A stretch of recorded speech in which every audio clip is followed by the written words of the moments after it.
Hi, welcome to our new video. आज हम लोग देखने वाले हैं नाइट्रोजन वर्ग, स्पेशली पी ब्लॉक के तत्व हैं ये। तो पी ब्लॉक देखेंगे। पी ब्लॉक में हम लोग क्या देखने वाले हैं? नाइट्रोजन वर्ग देखने वाले हैं, ऑक्सीजन वर्ग देखने वाले हैं और हेलोजन को देखने वाले हैं। इसके पहले बोरान वाला जो कॉलम था वो और कार्बन वाला, कार्बन वर्ग और बोरान वर्ग जो था उसको शायद 12th में कवर नहीं किया गया है। अगर कवर किया गया है तो आप बता दीजिएगा, हम उसे कवर कर देंगे। हम जहां तक हमें जानकारी है कि कवर नहीं किया गया है।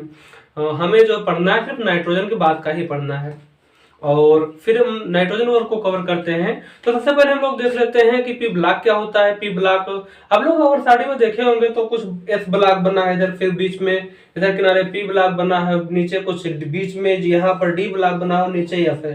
तो ये सब कुछ है। तो पी ब्लॉक के तत्व कौन से होते हैं? ऐसे तत्व जिनका अंतिम इलेक्ट्रॉन पी उपकोष में आता है उसे हम लोग कहते हैं पी ब्लॉक के तत्व। ठीक है, एक बार फिर से, ऐसे तत्व जिनका अंतिम इलेक्ट्रॉन पी उपकोष में आता है उसे हम लोग पी ब्लॉक के तत्व कहते हैं। फिर आता है हमारा नाइट्रोजन वर्ग। नाइट्रोजन वर्ग क्या होता है? नाइट्रोजन वर्ग में नाइट्रोजन, फास्फोरस, आर्सेनिक, एंटीमनी और बिस्मथ, ये 5 तत्व होते हैं। कौन कौन से? नाइट्रोजन, फास्फोरस, आर्सेनिक, एंटीमनी और बिस्मथ, ये 5 तत्व होते हैं जिनको सामूहिक रूप से निट्रोजन कहा जाता है। अब तक हम लोगों ने क्या क्या पढ़ा? अब तक हम लोगों ने पढ़ा ऐसे तत्व जिनका अंतिम इलेक्ट्रॉन पी उपकोष में जाता है उसे हम लोग कहते हैं पी ब्लॉक के तत्व। फिर हम लोगों ने पढ़ा नाइट्रोजन वर्ग के बारे में। नाइट्रोजन, फास्फोरस, आर्सेनिक, एंटीमनी और बिस्मथ, ये 5 तत्व हैं जिनको हम लोग सामूहिक रूप से कहते हैं, क्या कहते हैं? इनको हम लोग सामूहिक रूप से कहते हैं निट्रोजन। ये 2 बातें हमने सीखी। ठीक, पहली बात ये कि ऐसे तत्व जिनका अंतिम इलेक्ट्रॉन पी उपकोष में आता है पी ब्लॉक के तत्व कहलाते हैं। दूसरी बात ये कि नाइट्रोजन, फास्फोरस, आर्सेनिक, एंटीमनी और बिस्मथ, ये 5 तत्व हैं जिनको हम लोग सामूहिक रूप से निट्रोजन कहते हैं या फिर नाइट्रोजन वर्ग कहते हैं। ठीक है, तो नाइट्रोजन वर्ग में हम लिख देते हैं, आप पहचान लीजिए इनको अच्छे से, नहीं ना पहचान पाओ। नाइट्रोजन, फास्फोरस, आर्सेनिक, एंटीमनी और ये हो गया आपका बिस्मथ। इलेक्ट्रॉनों की संख्या है 7, 15, 33, 51, 83। आप इसे रट्टा मान लीजिए, nitrogen, phosphorus, arsenic, antimony, bismuth, 7, 15, 33, 51, 83, 7, 15, 33, 51, 83, 7, 15, 33, 51, 83। Nitrogen, phosphorus, arsenic, antimony, bismuth, 7, 15, 33, 51, 83, ये नाइट्रोजन वर्ग है। इसे आप रट्टा मान लेंगे तो आगे जो है आपको याद करने में दिक्कत नहीं होगी, क्योंकि ये जो नंबर है इसमें अगर आप एक जोड़ देते हो तो ऑक्सीजन में कन्वर्ट हो जाएगा, इसमें एक जोड़ देते हो तो सल्फर में, ऐसे कन्वर्ट होता चला जाएगा, तो आपको दिक्कत नहीं होगी। ओके, तब तक हम लोगों ने क्या पढ़ा? अब तक हम लोगों ने पढ़ा सबसे पहले पी ब्लॉक के तत्व क्या होते हैं। ऐसे तत्व जिसमें अंतिम इलेक्ट्रॉन पी उपकोष में आता है उसे हम लोग कहते हैं पी ब्लॉक के तत्व। फिर हम लोगों ने पढ़ा नाइट्रोजन वर्ग। नाइट्रोजन वर्ग क्या होता है? नाइट्रोजन वर्ग में 5 तत्व हैं जिसमें नाइट्रोजन, फास्फोरस, आर्सेनिक, एंटीमनी और बिस्मथ, ये 5 तत्व होते हैं जिनके हम लोग सामूहिक रूप से नाइट्रोजन वर्ग कहते हैं। ठीक है, या फिर निट्रोजन कहते हैं। 2 नाम है, नाइट्रोजन वर्ग या फिर निट्रोजन।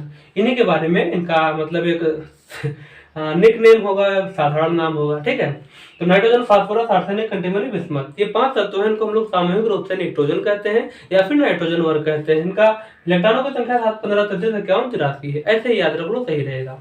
फिर हम लोग देखेंगे इनकी विशेषताएं। ठीक है, विशेषताएं में हम कौन से देखेंगे? सबसे पहले हम लोग देखेंगे इलेक्ट्रॉनिक विन्यास। दिख रहा है?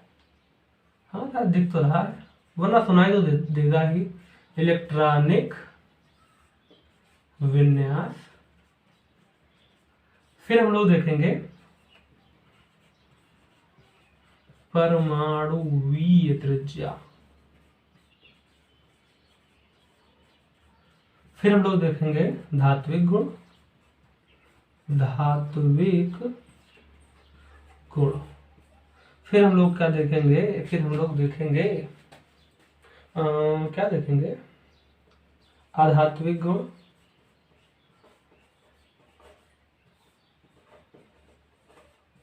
फिर हम लोग देखेंगे आयनन विभव।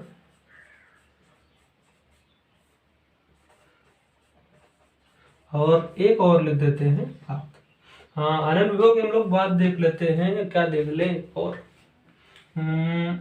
अपचायक क्षमता।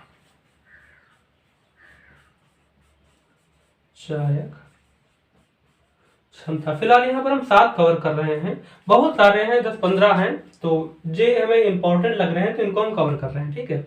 इसके अलावा अगर आपको लगता है कि और भी हम बताएं तो हम एक तत्वों का वर्गीकरण एवं आवर्तता है, उसमें हम वर्गों की विशेषताएं रखेंगे, ठीक है। तो वहां पर हम जितने भी संभव हैं 10-15 जितने भी हैं सारे के सारे बता देंगे, और वो सारे के सारे आप यहाँ पर अप्लाई कर सकते हो, क्योंकि nitrogen, phosphorus, arsenic, antimony, bismuth ये एक वर्ग है, ठीक है। और वर्ग की विशेषताएं हमेशा समान रहती हैं, अच्छे से याद कर लेना। वर्ग की विशेषता हमेशा समान रहती हैं, चाहे वो नाइट्रोजन वर्ग हो, चाहे वो ऑक्सीजन वर्ग हो, चाहे वो हाइड्रोजन वर्ग हो, कोई डिफरेंस नहीं आता है इसमें, ओके। तो अब तक हम लोगों ने क्या पढ़ा? अब तक हम लोगों ने पढ़ा पी ब्लॉक के तत्व क्या होते हैं, ऐसे तत्व जिसमें अंतिम इलेक्ट्रॉन पी कोष में आता है उसे हम लोग पी ब्लॉक के तत्व कहते हैं। और nitrogen, phosphorus, arsenic, antimony, bismuth 5 तत्व हैं जिनको हम लोग कहते हैं निक्टोजन या फिर नाइट्रोजन वर्ग, ओके। उसके बाद में हम लोगों ने देखा nitrogen, phosphorus, arsenic, antimony, bismuth के इलेक्ट्रॉनों की संख्या तो 7, 15, 33, 51, 83 है, ठीक है। एक बार रट्टा मार लो, बस काम खत्म। उसके बाद हम देखते हैं नाइट्रोजन वर्ग के तत्वों की विशेषताएं। तो सबसे पहले हम लोग इलेक्ट्रॉनिक विन्यास देखेंगे, फिर परमाणु त्रिज्या देखेंगे, फिर धात्विक गुण देखेंगे, अधात्विक गुण, आयनन विभव और अपचायक क्षमता। तो ये लोग इससे इन लोगों को हम अच्छे से कवर करेंगे, अभी देख लेते हैं इनको। सबसे पहले हम लोग देख लेते हैं इलेक्ट्रॉनिक विन्यास, ठीक है। पहला है इलेक्ट्रॉनिक विन्यास।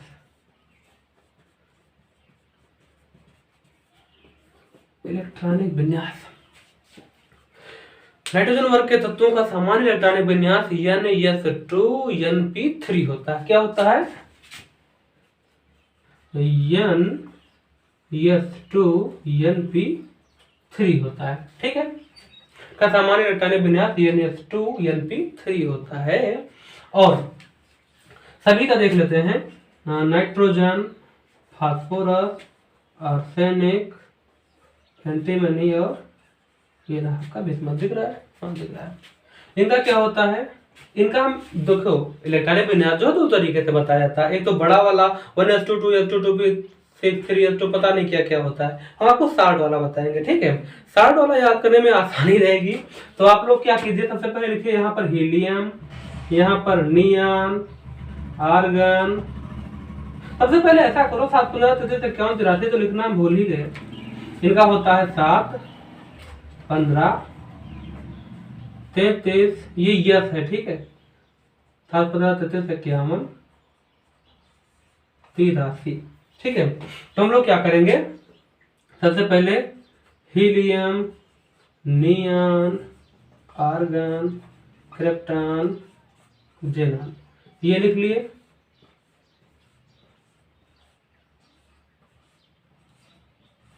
Helium, neon, argon, krypton, xenon, radon ये हमने लिख लिया।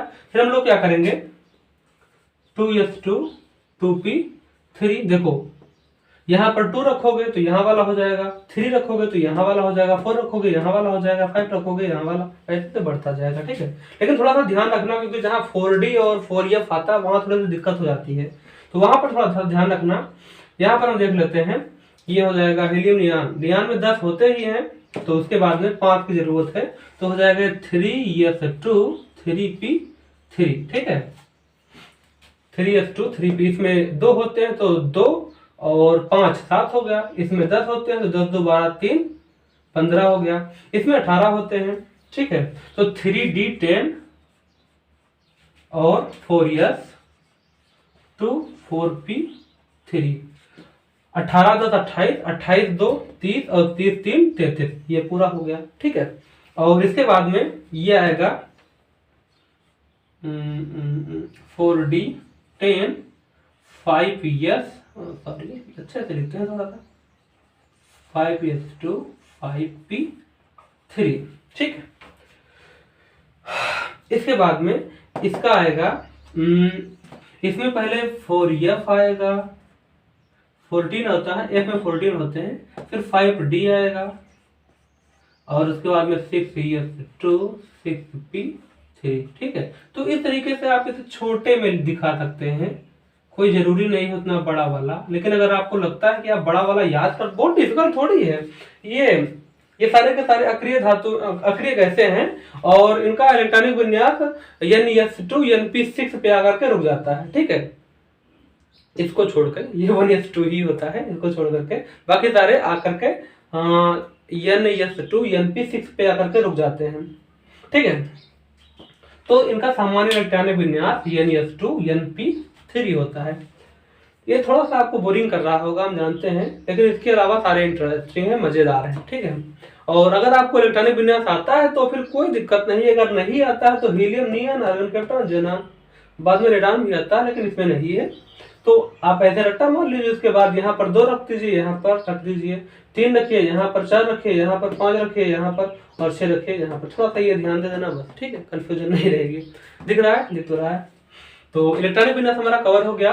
अब तक हम लोगों ने क्या क्या पढ़ा? अब तक हम लोगों ने पढ़ा पी ब्लॉक के तत्व, ऐसे तत्व जिनका अंतिम इलेक्ट्रॉन पी कोष में आता है, पी ब्लॉक के तत्व कहलाते हैं। इसके बाद हम लोगों ने पढ़ा नाइट्रोजन और। नाइट्रोजन और क्या होते हैं? Nitrogen, phosphorus, arsenic, antimony, bismuth को हम लोग नाइट्रोजन और कहते हैं, या फिर इनको सामूहिक रूप से नाइट्रोजन कहते हैं। इनका इलेक्ट्रॉनों की संख्या होती है नाइट्रोजन, मतलब nitrogen, phosphorus, arsenic, antimony, bismuth, इनका इलेक्ट्रॉनों की संख्या होती है 715, 53, 83। ठीक है, अगर इलेक्ट्रॉनिक विन्यास की बात करें तो उनका सामान्य इलेक्ट्रॉनिक विन्यास NS2 NP3 होता है, और 7, 15, 33, 51, 83 को ऐसे ऐसे इलेक्ट्रॉनिक विन्यास के रूप में हम दिखा सकते हैं। ठीक है, इसका एक पूरा अबव सिद्धांत उसके माध्यम से बताया जाता है। ठीक है, तो यहाँ पर हम वो नहीं कवर करेंगे, वो किसी 11 की क्लास में कवर कर देंगे। ठीक है, उम्मीद करते हैं अगर आप 12 में होंगे तो अब तो आप इसे जानते ही होंगे, अगर नहीं जानते हैं तो रट्टा मान लीजिएगा, वो सही रहेगा, क्योंकि इतना टाइम नहीं है कि नहीं, टाइम तो खैर बहुत है भी, लेकिन आप रट्टा मान लीजिएगा, वो सही रहेगा। Helium, neon, argon, krypton, xenon. ठीक है, और 2 रखोगे तो ये वाला हो जाएगा, 3 रखोगे तो ये वाला हो जाएगा, और उसके बाद में 4 रखोगे तो ये वाला हो जाएगा, 5 रखोगे तो ये वाला हो जाएगा, और 6 रखोगे तो ये वाला हो जाएगा। पर ध्यान आपको इतना रखना कि यहाँ पर 3D जुड़ेगा, यहाँ पर 4D जुड़ेगा, और यहाँ पर 4 5D 2 जुड़ेंगे। ठीक, बस इतना ध्यान रखना। तो ये हो गया इलेक्ट्रॉनिक विन्यास। उसके बाद हम लोग देख रहे थे परमाणुकीय त्रिज्या, हटा देते हैं इसको।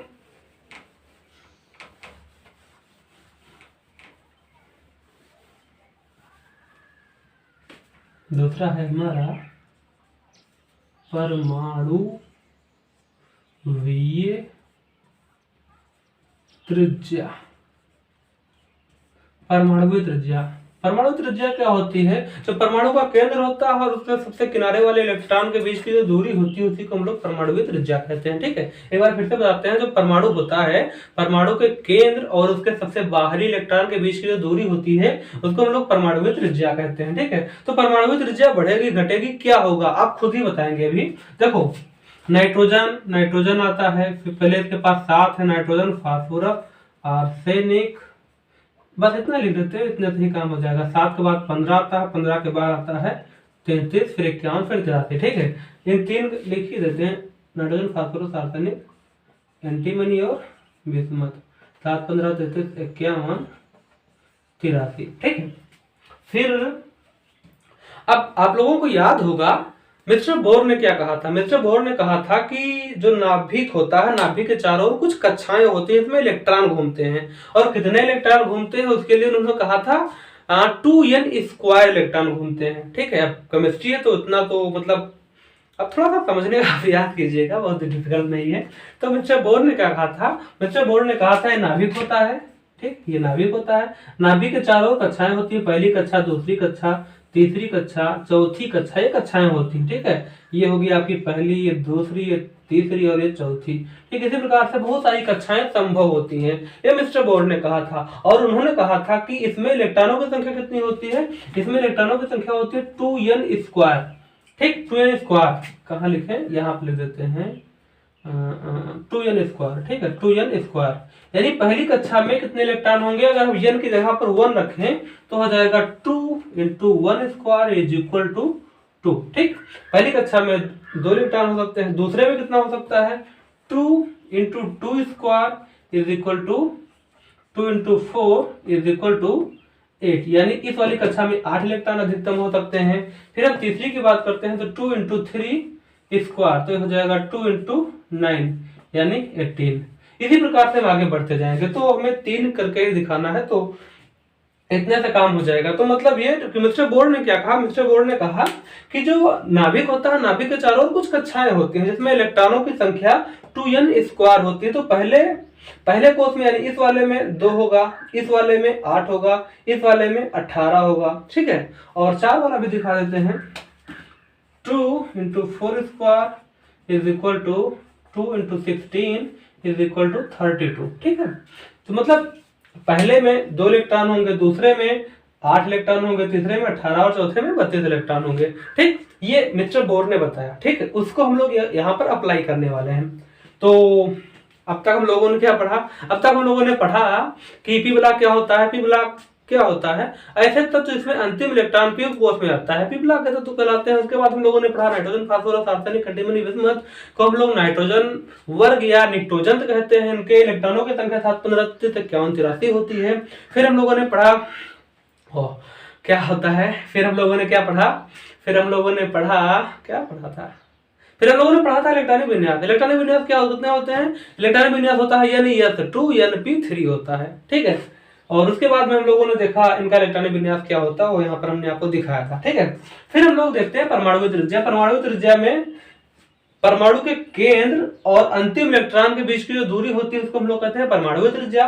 परमाणु त्रिज्या कैसे घटती बढ़ती है वो यहाँ से मिस्टर बोर के हिसाब से हम अभी एक्सप्लेन करते हैं। तो मिस्टर बोर ने क्या कहा था, मिस्टर बोर ने ये कहा था कि जो परमाणु होता है उसके जो सेंटर होता है, परमाणु जो नाभिक होता है उसके चारों ओर बहुत सारी कक्षाएं होती हैं, ठीक है। और उन कक्षाओं में इलेक्ट्रॉन घूमते हैं। तो किस कक्षा में कितने इलेक्ट्रॉन घूमते हैं वो बताया था इस फार्मूले से।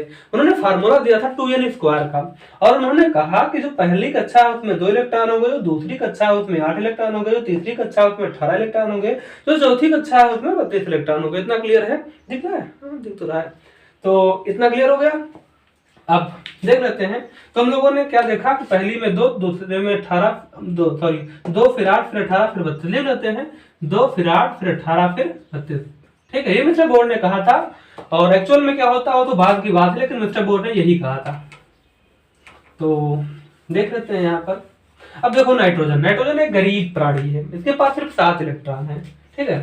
तो एक गरीब प्राणी है, तो इसके पास एक बाहरी कक्षा हो गई है और एक और 6 लगाए थे। देखो पहली कक्षा में कितने इलेक्ट्रॉन हो सकते हैं, सिर्फ 2, तो इसमें हमने 2 लगा दिए, ये ठीक। उसके बाद वाली कक्षा में कितने हो सकते हैं, उसके बाद वाली कक्षा में 8 हो सकते हैं। लेकिन हमारे पास बच्चे कितने, टोटल 7 हैं। 7 में से 2 यहाँ पर डाल दिए तो बच्चे हमारे पास कितने, 5। 1 2 3 4 5, 5 बाहर वाले में तो अंदर वाले में हो गए पूरे 7। ये हो गया हमारा नाइट्रोजन। फास्फोरस की बात देखते हैं, ये हो गया हमारा फास्फोरस 1 2, ठीक है। पहली वाली कक्षा में 2 इलेक्ट्रॉन हो सकते हैं, उसके बाद वाले में 8 हो सकते हैं, 1 2 3 4 5 6 7 8, ठीक है। फिर उसके बाद में तीसरी कक्षा ले लेते हैं, थोड़ा नीचे लिखते हैं, तीसरी कक्षा ले लेते हैं, 1 2, पहले इसको कंप्लीट करते हैं। तो इसमें देखो इसके पास टोटल है 15 इलेक्ट्रॉन, ठीक है। तो पहली कक्षा में 2 हो गए, दूसरी कक्षा में 8 हो गए, टोटल कितने हो गए, 10 इलेक्ट्रॉन। अभी भी 5 इलेक्ट्रॉन बच गए, तो ये इस कक्षा में आ जाएंगे, ठीक है। तो 1 2 3 4 5 टोटल हो गए 8 2 10 और 10 5 15। तो यहाँ पर कंप्लीट हो जाते हैं। अब नीचे आते हैं, नीचे हम आर्सेनिक पर आ चुके हैं। दिख रहा है, नहीं दिख रहा है, कहाँ दिखाएं आपको, यहाँ पर दिखा देते हैं, इसको हटा के 2 8 18 याद रखना था, दिख रहा है, हाँ। ये पहली कक्षा, दूसरी कक्षा, पहली कक्षा में 2 इलेक्ट्रॉन हो सकते हैं, 1 2, दूसरी कक्षा में 8 हो सकते हैं, 1 2 3 4 5 6 7 8, 8 2 10 हो गए। लेकिन अभी भी किसके पास, इसके पास बहुत सारे इलेक्ट्रॉन एक्स्ट्रा हैं, तो उसके लिए और भी कक्षाएं बनेंगी। हमें नीचे ही बनाना चाहिए था, इसको हम नीचे ही बना देते हैं। नीचे दिखाई नहीं देगा, छोटा सा बनाते हैं, छोटा सा बना नहीं सकते।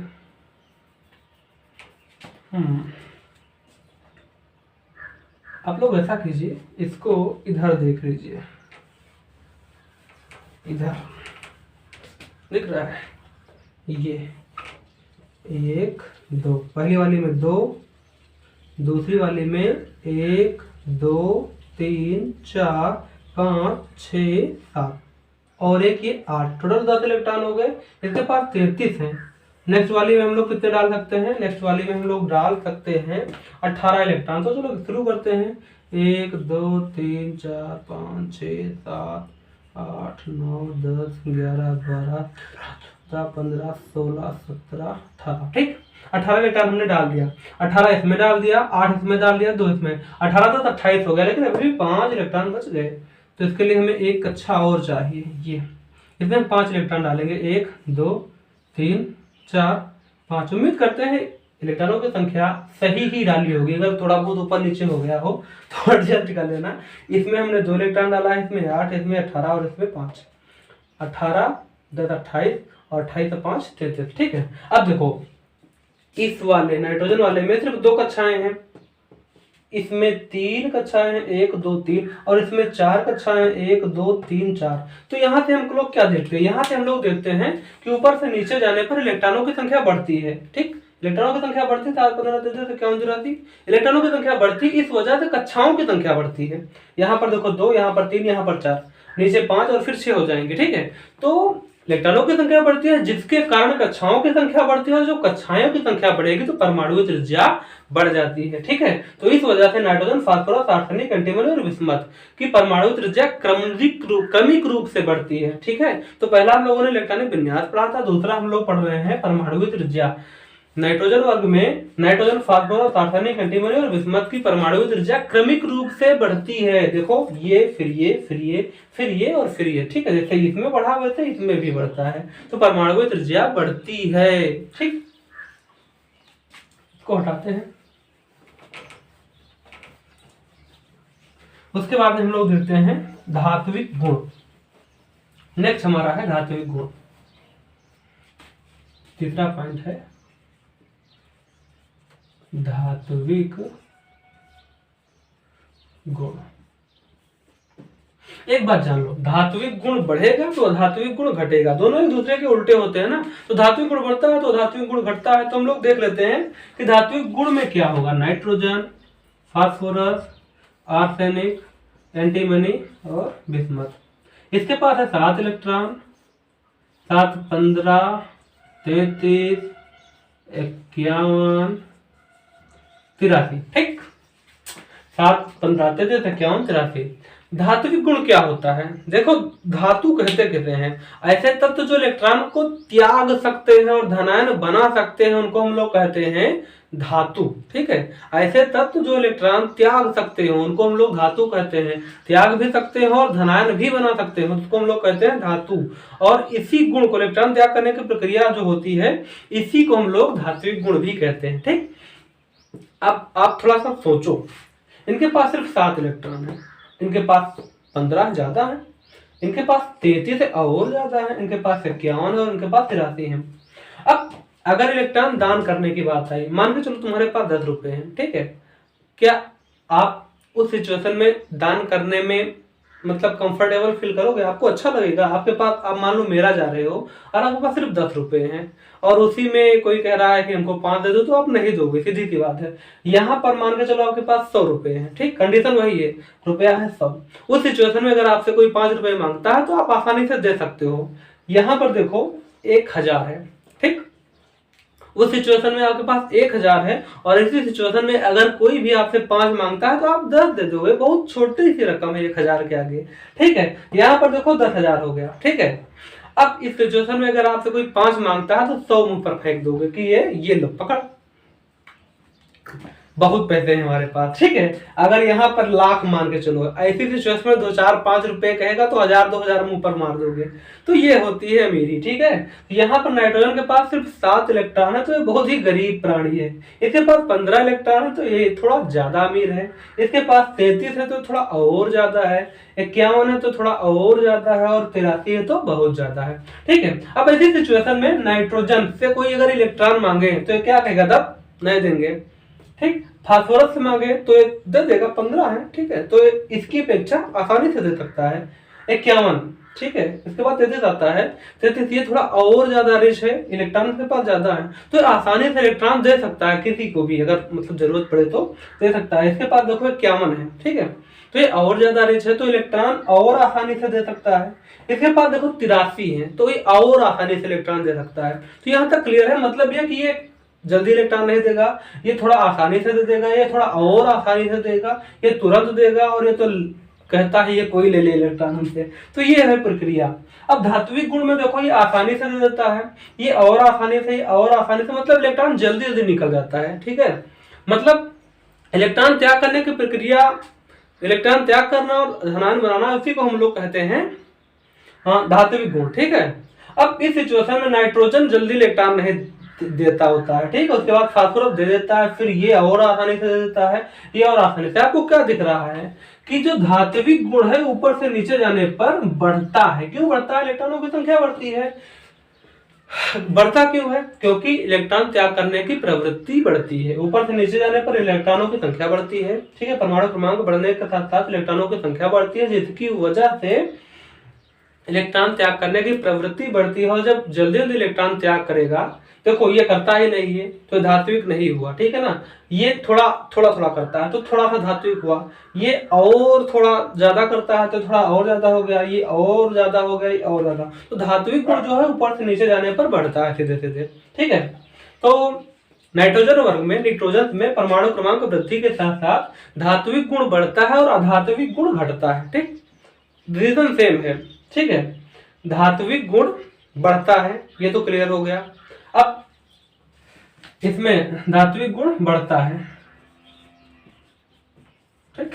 बाकी आप लोग कहानी बना लीजिएगा कि धात्विक गुण जो है नाइट्रोजन अणु में परमाणु क्रमांक वृद्धि के साथ साथ, परमाणु क्रमांक वृद्धि के साथ साथ धात्विक गुण बढ़ता है, क्योंकि इलेक्ट्रॉनों की संख्या बढ़ते हैं, ठीक है। इलेक्ट्रॉनों की संख्या बढ़ते हैं, इसीलिए इलेक्ट्रॉन त्याग करने की प्रवृत्ति बढ़ती है, इस वजह से धात्विक गुण बढ़ता है, ठीक। तो ये हो गया तुम्हारा धात्विक गुण। अधात्विक गुण की बात कर लेते हैं। अधात्विक लिखते हैं अच्छे से, ये हो गया।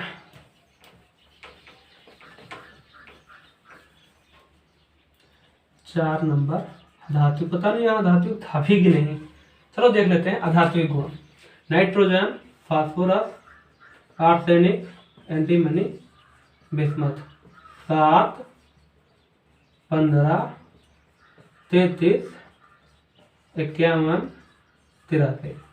इलेक्ट्रॉन वही है, लेकिन यहाँ पर कंडीशन देने की नहीं, यहाँ पर कंडीशन है लेने की, ठीक है। इन सभी को इलेक्ट्रॉन दिया जा रहा है, ठीक है। देखो आप मेला जा रहे थे पहले की सिचुएशन में, आपके पास 10 रुपए था, उस सिचुएशन में अगर आपको कोई 10 दे तो आप ले लोगे तुरंत, ठीक। इनके पास 100 था, अगर इनको कोई 10 रुपया दे तो ये आसानी से ले लेंगे, लेकिन इनकी अपेक्षा कम आसानी से, क्योंकि इनके पास 10 ही था। ये क्या सोचेंगे 10 का 20 हो जाएगा, और ये क्या सोचेंगे 100 का 110 हो जाएगा, ठीक।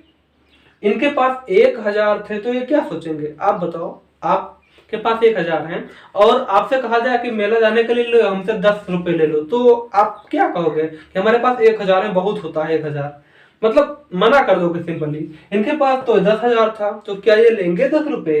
ये 100 रुपया उल्टा फेंक देंगे और ये 10,000 फेंक देंगे। 1 लाख है भाई बंदे के पास, तो क्यों ले? तो क्या होता है, इलेक्ट्रॉनों की संख्या बढ़ती है। अब इनके पास पहले से ही इलेक्ट्रॉन है तो वो इलेक्ट्रॉन नहीं लेंगे, और जिनके पास इलेक्ट्रॉन नहीं है वो इलेक्ट्रॉन ले लेंगे। तो देखो नाइट्रोजन के पास 7 ही है तो इलेक्ट्रॉन आसानी से ले लेंगे, ठीक है। इनके पास 15 है तो ये कम आसानी से ले लेंगे, और इनके पास 33 है तो और कम आसानी से लेंगे। ये पता नहीं लेंगे ही नहीं, शायद ये सब त्याग करने वाले हैं। उसमें हमने क्या बताया था, धात्विक गुण बढ़ता है, ठीक है ना। और इसमें देखो, इसमें ग्रहण करने की प्रवृत्ति जो होती है वो घट रही है, इसलिए इलेक्ट्रॉन ग्रहण करने की प्रवृत्ति, इनको दे दोगे आसानी से ले लेंगे, इनको थोड़ा कम आसानी से, इनको थोड़ा और कम आसानी से, इनको थोड़ा और कम आसानी से, इनको थोड़ा और कम आसानी से, इलेक्ट्रॉन ग्रहण करने की जो प्रवृत्ति है वो घट रही है। इस वजह से अधात्विक गुण जो होती है, अधात्विक गुण घटता है, ठीक। नाइट्रोजन वर्ग में परमाणु क्रमांक वृद्धि के साथ साथ इलेक्ट्रॉन ग्रहण करने की प्रवृत्ति घटती है, इस वजह से अधात्विक गुण घटता है, ठीक। इसके बाद कौन सा था, इसके बाद था कौन सा था, 4 हम लोगों ने देखा अधात्विक गुण। उसके बाद में हम लोगों ने देखा था शायद आयनन विभव, ठीक। इसके बाद हम लोग देख लेते हैं आयनन विभव, हटा देते हैं इनको।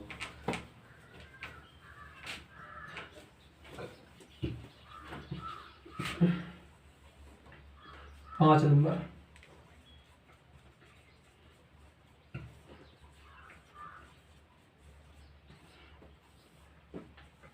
पहले आप जानिए कि आनंद विभव होता क्या है। ठीक है, आनंद विभव कहते हैं, पहले लिख लेते हैं, नाइट्रोजन, फास्फोरस, आर्सेनिक, एंटीमनी और बिस्मथ, 7, 15, 33, 51, 83।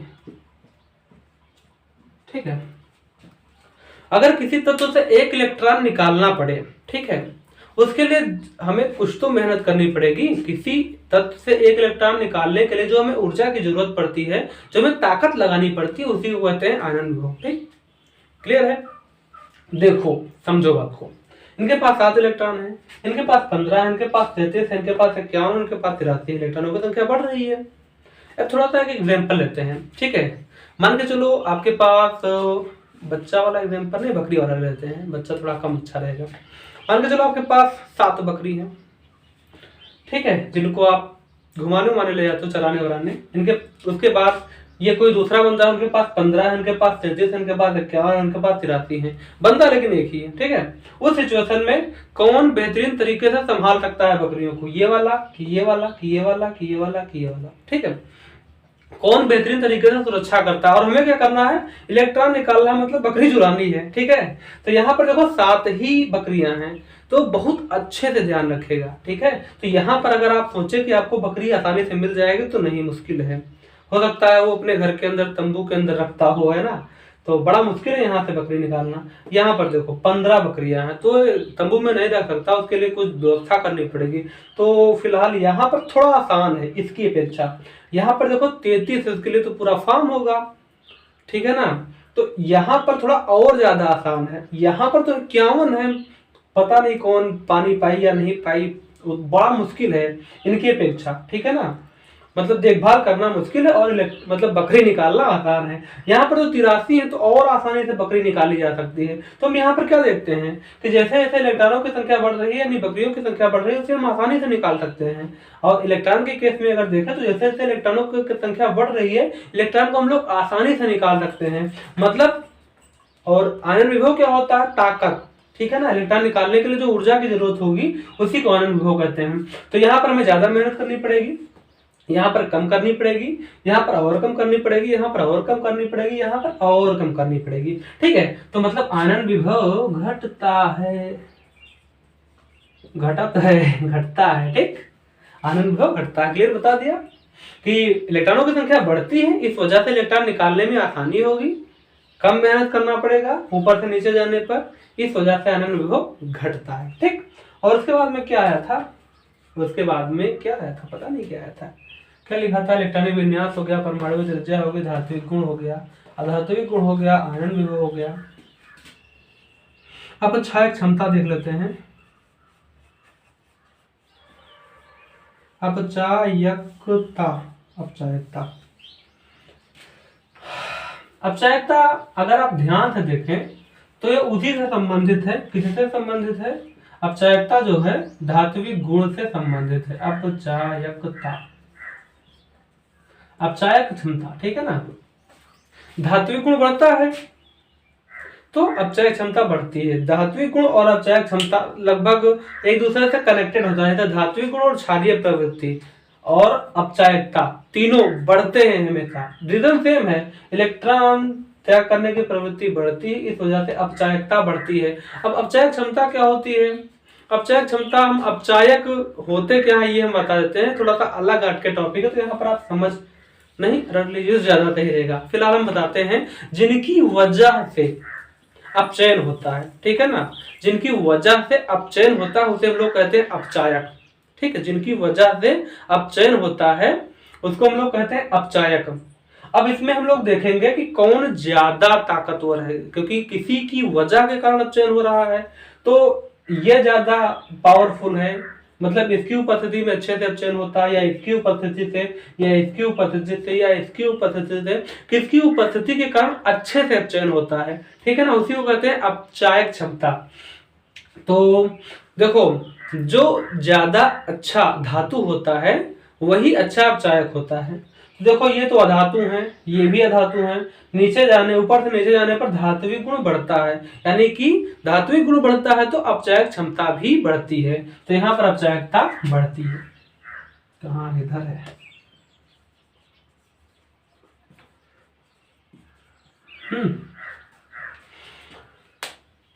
अपचायकता बढ़ती है, अधात्विक गुण हो गया, 6 पॉइंट हो गया सफिशिएंट, ठीक है। और एक बार हम पूरा रिकैप कर देते हैं, उसके बाद में हम कल नेक्स्ट वीडियो में बताएंगे बाकी की चीजें, ठीक है। और पहले हम इसको कवर कर लेते हैं। सबसे पहले पूरा अब तक क्या पढ़ा, सबसे पहले हम लोगों ने पढ़ा पिबलाक तत्व। पिबलाक तत्व क्या होता है, ऐसे तो जिनके अंतिम इलेक्ट्रॉन पी कोष में जाते हैं पिबलाक तत्व कहलाते हैं। फिर हम लोगों ने पढ़ा nitrogen phosphorus arsenic antimony bismuth. 715 nitrogen phosphorus arsenic antimony bismuth को हम लोग सामूहिक रूप से नाइट्रोजन कहते हैं और इन्हें नाइट्रोजन वर्ग कहते हैं। 715 इनका इलेक्ट्रॉनिक विन्यास है। फिर हम लोगों ने पढ़ा इनकी विशेषताएं। फिर हम सबसे पहले हम लोगों ने पढ़ा इलेक्ट्रॉनिक विन्यास। इलेक्ट्रॉनिक विन्यास नाइट्रोजन वर्ग के तत्वों का सामान्य इलेक्ट्रॉनिक विन्यास NS2 NP3 होता है, ठीक है।